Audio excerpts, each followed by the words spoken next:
नमस्कार, मैं राम प्रकाश राय। रविवार के इस खास बातचीत में आपका स्वागत। अशोक गहलोत राजस्थान के मुख्यमंत्री और जिनको जादूगर भी कहा जाता है, दरअसल उनकी जो सियासत है उस सियासत की सियासी परिपक्वता इस बात से भी झलकती है कि वो लगातार जो बयान देते हैं उसमें जो सामने जो भी विरोधी पार्टी है, विरोध की पार्टी का जो भी नेता है वो बिल्कुल धराशायी हो जाता है। ये बात मैं यूँ नहीं कह रहा हूँ। बीते कुछ समय से, जब से राजस्थान का इलेक्शन की जब सुगबुगाहट शुरू हुई थी, तब से लगातार ये देखा जा रहा था, या फिर यूँ कहा जाए तो बीते 5 वर्ष को अगर देखा जाए राजस्थान में, तो वसुंधरा राजे सिंधिया जो आज राजस्थान भारतीय जनता पार्टी का सबसे बड़ा नाम है, सबसे बड़ी चेहरा है, लगातार 5 बार वो सांसद रही हैं, 2 बार राज्य की मुख्यमंत्री रही हैं, विधायक रही हैं वहाँ से लंबे समय से, और उसके साथ साथ केंद्र में मंत्री रही हैं। एक सबसे जो है वो अनुभवी, अगर राजस्थान के परिप्रेक्ष्य में देखा जाए भारतीय जनता पार्टी के अंदर, तो सबसे बड़ी जमीनी नेता, उनको किनारे लगाने का काम भाजपा कर रही थी। पर अशोक गहलोत का एक बयान ऐसा आता है जो पूरी राजस्थान की सियासत को पलट करके रख देता है और वसुंधरा राजे सिंधिया को नरेंद्र मोदी प्रधानमंत्री जो हैं और गृह मंत्री अमित शाह को किनारे करके उनसे आगे ला करके खड़ा कर देता है। दरअसल अशोक गहलोत ने मुख्यमंत्री रहते हुए जो भी काम किए, और अभी चुनाव के दृष्टिकोण से कांग्रेस पार्टी की तरफ से जो गारंटियां राजस्थान में दी जा रही हैं, उन सबको लेकर के उनका बयान आता है। उन्होंने साफ तौर पर यह बात कही है कि जो 2023 का चुनाव है उसका मुख्य मुद्दा, उन्होंने ट्वीट करके ये बात कही थी कि राजस्थान चुनाव 2023 का मुख्य मुद्दा है कांग्रेस पार्टी द्वारा दी जा रही 7 गारंटियां। महत्वपूर्ण ये लाइन नहीं थी, अगली लाइन ज्यादा इंपॉर्टेंट है। उसके आगे उन्होंने लिखा है कि विपक्षी दल की नेता वसुंधरा राजे सिंधिया जी को मैं चुनौती देता हूं कि मेरे साथ कांग्रेस की 7 गारंटी पर बहस करें। अशोक गहलोत का ये जो बयान है वो यूं भले ही सामान्य दिखाई दे रहा है, पर दरअसल ये अशोक गहलोत का जादू है। अशोक गहलोत का वो जादू जिसमें भारतीय जनता पार्टी फंसेगी, वसुंधरा राजे सिंधिया के समर्थक सामने खड़े होंगे और वही समर्थक उसी वसुंधरा राजे सिंधिया के लिए भारतीय जनता पार्टी से लड़ते हुए, संघर्ष करते हुए देखे जाएंगे। पिछले कुछ समय पे, अभी जब चुनाव में जब उम्मीदवारों की सूची जारी नहीं हुई थी और जिस तरीके से वसुंधरा राजे सिंधिया हाशिए पर थी, प्रधानमंत्री नरेंद्र मोदी, गृह मंत्री अमित शाह और इनके साथ साथ उपराष्ट्रपति, माननीय उपराष्ट्रपति देश के जगदीप धनखड़ साहब लगातार राजस्थान का दौरा कर रहे थे, बार बार ये लोग राजस्थान जा रहे थे। उस समय भी अशोक गहलोत ने उपराष्ट्रपति के बार बार दौरों पर सवाल उठाया था। अब ये सारी चीजें उस समय स्पष्ट हो रही थी कि वसुंधरा राजे सिंधिया को राजस्थान की सियासत से किनारे लगाने के लिए भारतीय जनता पार्टी के इन बड़े नेताओं का दौरा लगातार यहां पर चल रहा है। लोगों को ये चीज समझ में आने लगी थी, और जब ये चीजें समझ में आने लगी तो उसी हिसाब से धीरे धीरे लोगों का विरोध भी वहां पर बढ़ता गया। रही सही कसर जो है वो पूरी कर दी भारतीय जनता पार्टी के शीर्ष नेतृत्व ने जब वहां पर उम्मीदवारों की सूची जारी की। उसमें केंद्र के मंत्री और कई सारे सांसदों को उतार करके और वहां के स्थानीय नेताओं को किनारे करके, और उसमें सबसे ज्यादा महत्वपूर्ण था वसुंधरा राजे सिंधिया के समर्थकों को किनारे लगाना। इसने वहां पर जनता के बीच में जो संदेश दिया,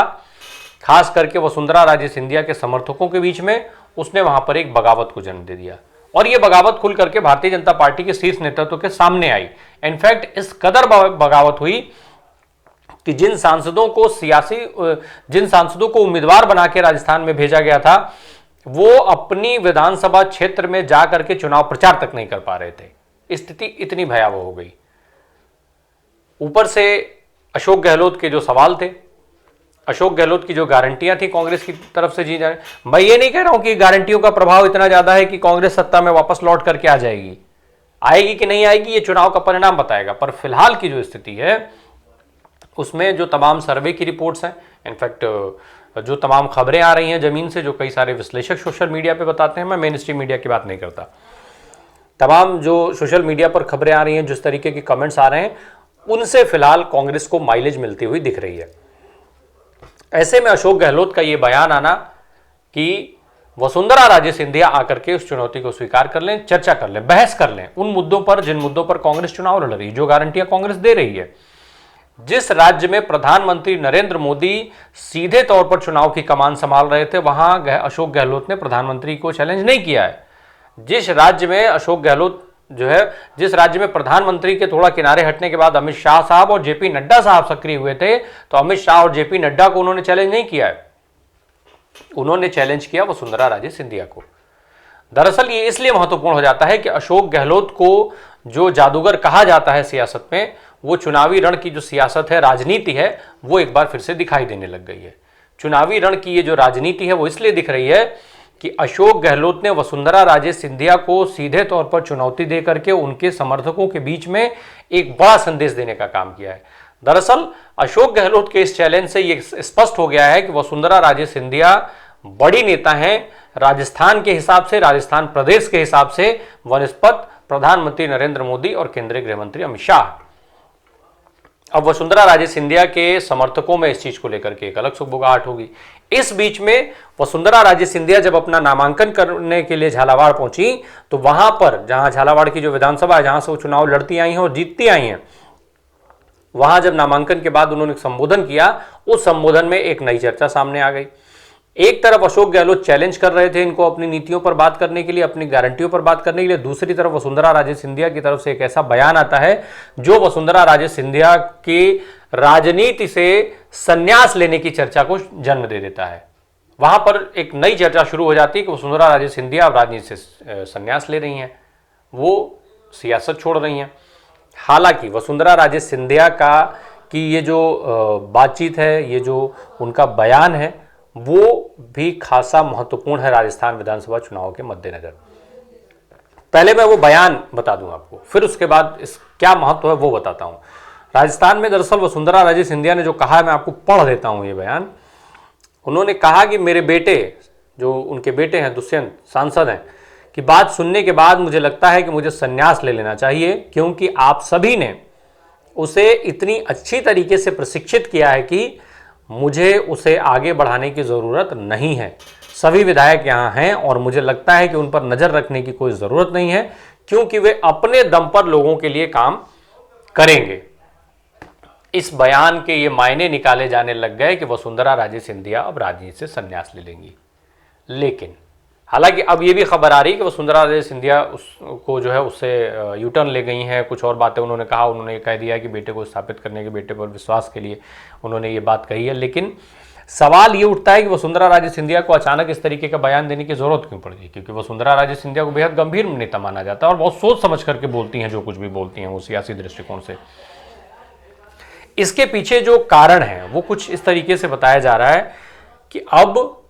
हालांकि उसके पहले मैं एक चीज और क्लियर कर दूं, वसुंधरा राजे सिंधिया के इस बयान ने भारतीय जनता पार्टी के कई सारे नेताओं के लिए जो है वो खुशखबरी का भी काम किया है। कई सारे ऐसे नेता जो मुख्यमंत्री के रेस में अपने को मान रहे थे, उनके लिए एक बड़े अवसर के तौर पर वो अब ये हो गया है, बड़े अवसर के तौर पर इसको देखने लग गए थे। जब तक वसुंधरा राजे सिंधिया का यू टर्न नहीं आया था, तब तक ये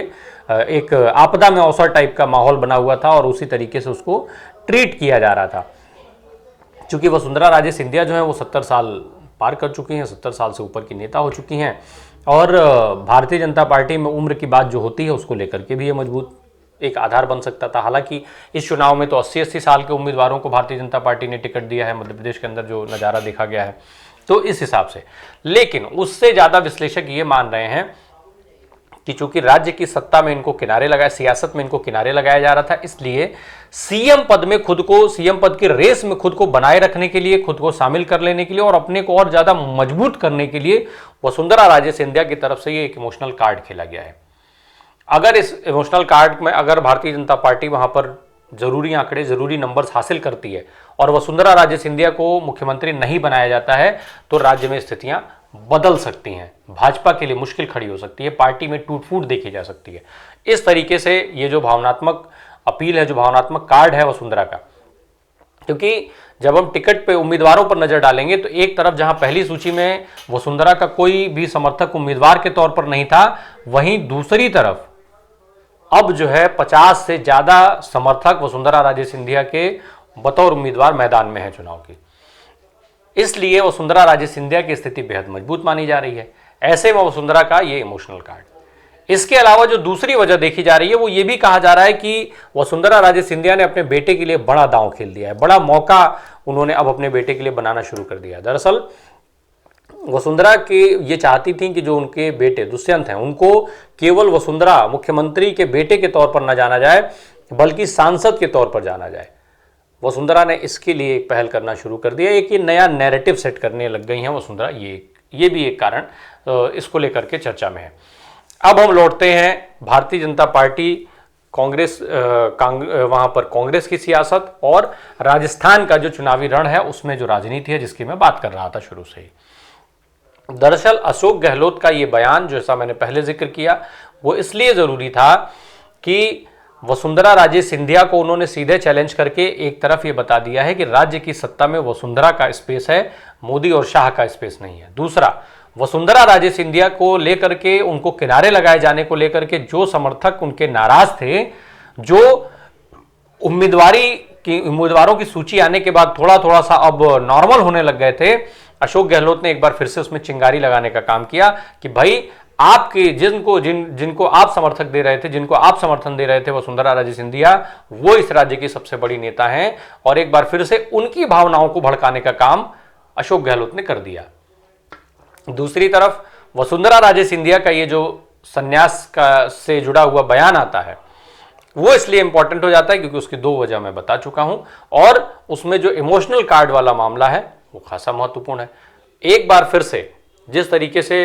वहां पर पहले विरोध हो रहा था, फिर एक के बाद एक कांग्रेस योजनाएं लेकर के आ रही थी, चाहे वो बीमे इलाज कराने के 25 लाख रुपए के इलाज कराने की बात हो, गैस सिलेंडर की बात हो, ओपीएस की बात हो, ओपीएस पर गारंटी बनाने जो है वो गारंटी की बात हो, तो इस तरीके की जो योजनाएं लेकर के आ रही थी उसमें लगातार कांग्रेस पार्टी को माइलेज मिलता हुआ दिख रहा था। दूसरी तरफ वसुंधरा राजे सिंधिया को किनारे करने का नुकसान भी भारतीय जनता पार्टी को दिख रहा था।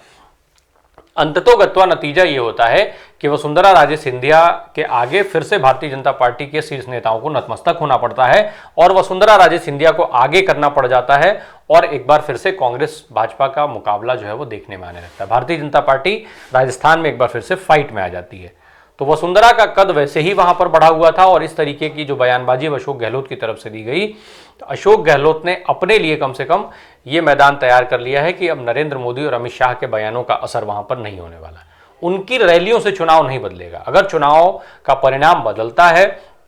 जिस तरीके से पहले संभावना कांग्रेस के फेवर में दिख रही थी और अब जो फाइट मानी जा रही है, तो उसमें अशोक गहलोत और वसुंधरा राजे सिंधिया की फाइट होगी।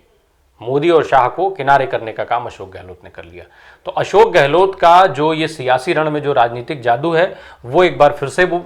चलता हुआ देखा जा रहा है, और भाजपा के लिए मुश्किल ये है कि अब अगर वो वसुंधरा राजे सिंधिया को, अगर भाजपा सत्ता में आने की स्थिति में आ पाती है और उसको वसुंधरा को आगे नहीं करते हैं, तो राज्य में विद्रोह होगा, नेताओं में विद्रोह होगा, नेताओं में बड़ी टूट फूट देखी जाएगी।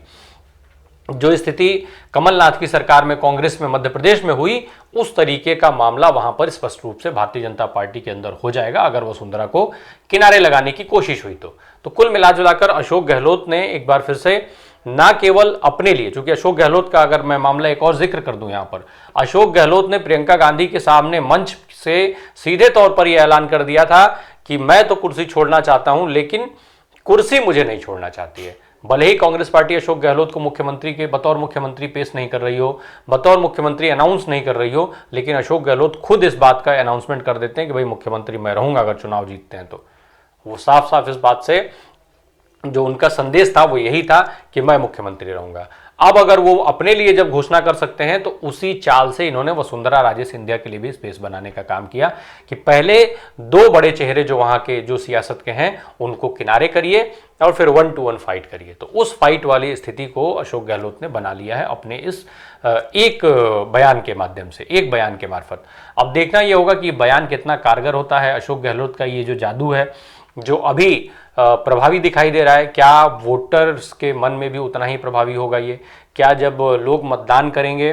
तो भी ये जादू उतना ही चलेगा? और अगर ये जादू चला तो निश्चित तौर पर अशोक गहलोत हो सकता है एक बार फिर से राज्य के मुख्यमंत्री के तौर पर दिखाई दें, पर वसुंधरा का कद हर हाल में बड़ा ही रहेगा, और जो जिस तरीके से सबसे बड़ा चेहरा वो मानी जाती है भाजपा के लिए, वो कद जो है वो वसुंधरा का बरकरार रहेगा। अब वो चाहे संन्यास लें या ना लें। अब इंतज़ार करना होगा